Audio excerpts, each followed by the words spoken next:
Thank you for the opportunity. I would like to share why this model has been adopted by the state of Meghalaya in India. We felt it is so important for delivering government services to the people because there is a disconnect between the people and the government agencies.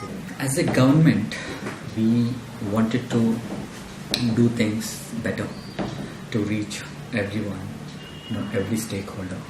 So while doing these efforts, what we felt was that there is a need for building that capacity at a field level.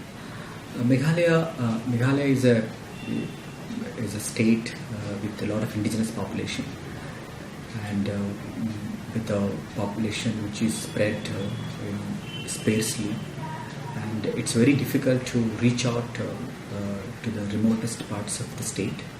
So one of the challenges for the governance is that how actually we are delivering different services to the people. And while actually we are looking at the different developmental indicators, but we are always having an issue in terms of achieving those SDGs or other indicators. So what we found was while government was investing a lot of resources on its employees, but we are not actually getting the return on investment.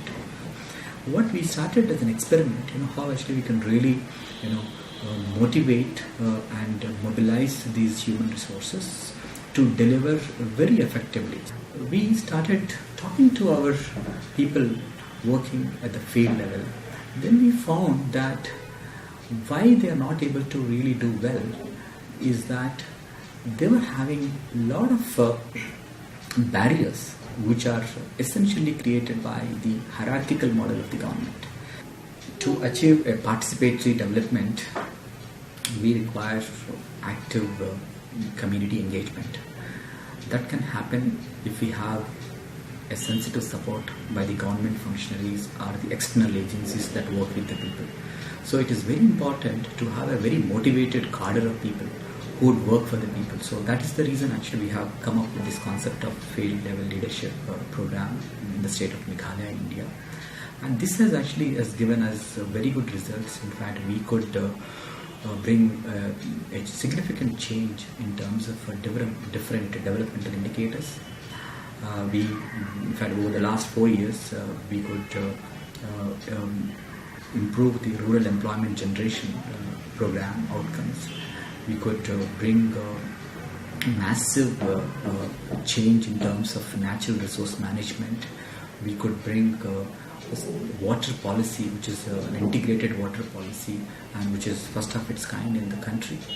And we could bring a social audit law in the state, which actually helps the people to participate in the entire developmental programs. And in the process, we have also been using the models like the PDI, problem-driven iterative adaptation approach, where actually we facilitate an iterative approach among different stakeholders. So there is a greater sense of ownership in the decisions that are taken by the different people working within the government to implement those programs. We also could apply the same model with different organs of the government. Today we are actually applying this model with the health department, where how actually we can contain the COVID pandemic, how actually we can reduce the maternal deaths, how actually we can improve the immunization of the children.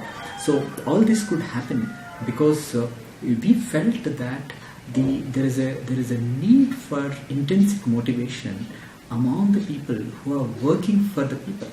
Now actually we started working on conceptualizing this as a state capacity building model, where we are not only using this leadership vertical, we are also using the data as another very important vertical. We are using the technology. We are especially the artificial intelligence, and also we are bringing some innovations which actually are very important to change this entire the capacity of the state to deliver the development. the major insights that what we gained from this program is that there is an intrinsic desire among everyone to exercise leadership. So what we have been doing is that we are providing a holding environment for everyone to exercise that leadership.